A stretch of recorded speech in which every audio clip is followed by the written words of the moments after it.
ஸ்ருதி,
coffee வேணுமா?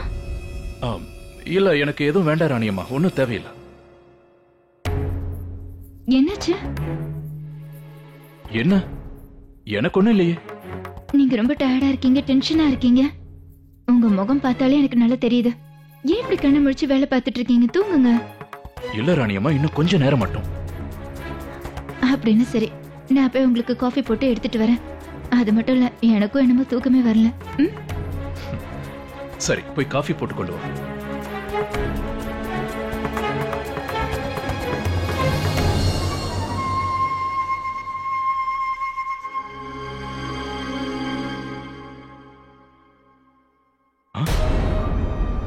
ரெண்டு பேரும் எங்க போனாங்க?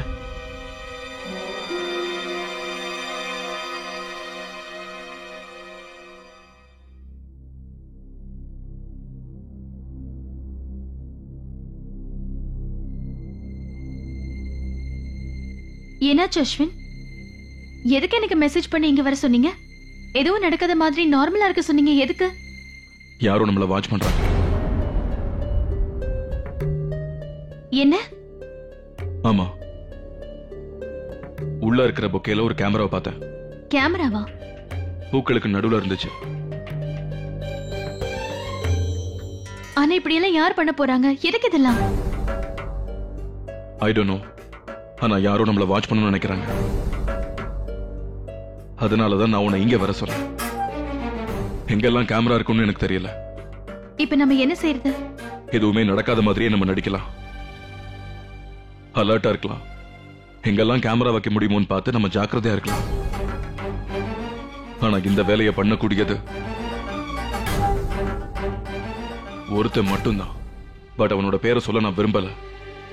எதுவா இருந்தாலும் கன்ஃபார்ம் பண்ணிக்கிறது ரொம்ப நல்லது. இங்க பாரு ஸ்ருதி, எல்லாமே சரியாயிடும். சரியா? எனக்கு தெரியுங்க. கண்டிப்பா எல்லாத்தையும் நீங்க பாத்துக்குவீங்க. ஏய், மாப்பிளையும் பொண்ணு வெளியே என்ன பண்றீங்க? நீங்க ரெண்டு பேரும் இப்ப உள்ள இருக்க வேண்டிய நேரமாச்சே. என்னாச்சு? ரெண்டு பேரும் நல்லதுன்னு இருக்கீங்க. ஆமாக்கா, அது கொஞ்ச நேரம் ரெண்டு பேரும் வெளியில உட்காந்துட்டு போலான்னு நினைச்சோம். அட கடவுளே, என்னாச்சு இன்னைக்கு? யாருக்குமே தூக்கம் வரல. உங்களுக்கு தெரியுமா, ஷாம் இருக்காருல்ல, அவரும் லேப்டாப்பை பார்த்துட்டு உட்காந்துட்டு இருக்காரு.